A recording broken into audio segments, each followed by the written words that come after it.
هو في اعراض طبعا، احنا دايما في كل برنامج بنحاول ننبه بالاعراض دي وباك، لانه مهم، احنا محتاجين وعي كبير قوي بالاعراض دي وباك، لان احنا المريض بيبقى في سباق مع الزمن واهله في سباق مع الزمن. اشهر اعراض طبعا ان بيحصل ثقل في الدراع او الرجل، كان بيحصل اعوجاج في الفم، تقل في اللسان او مشكله في الكلام وباك، ممكن الشخص يفقد القدره على الكلام او الفهم. مشاكل وباك في الابصار وباك، يا اما فقدان سريع جدا او يعني مفاجئ في الابصار او ازدواجيه في الرؤيه، او دوار شديد جدا او دوخه. فكل الاعراض دي لازم تبقى انذار. دي اعراض الجلطات.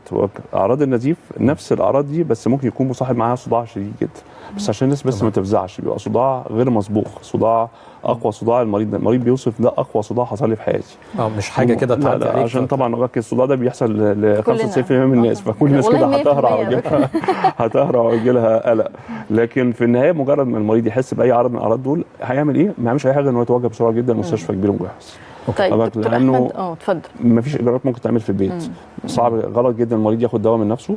ممكن ابقى اعراض النزيف والجلطه ولا اسبرين او حاجه، بيقولوا ده بيساعد شويه خطر جدا، لانه اعراض النزيف زي اعراض الجلطه، فحضرتك لو خدت ابقى الادويه المسيله دي ممكن يكون المريض يكون عنده نزيف لا قدر الله، حد بتسيل الدم اكتر. والحاجه الثانيه انه العلاج اللي احنا بنستخدمه الاذابه، ابقى انت حضرتك كده بتعمل بلوك لو خدت ادويه سيوله ابقى انها دي، وفي الاخر ادويه السيوله دي مش علاج للجلطه، هي وقايه من الجلطه.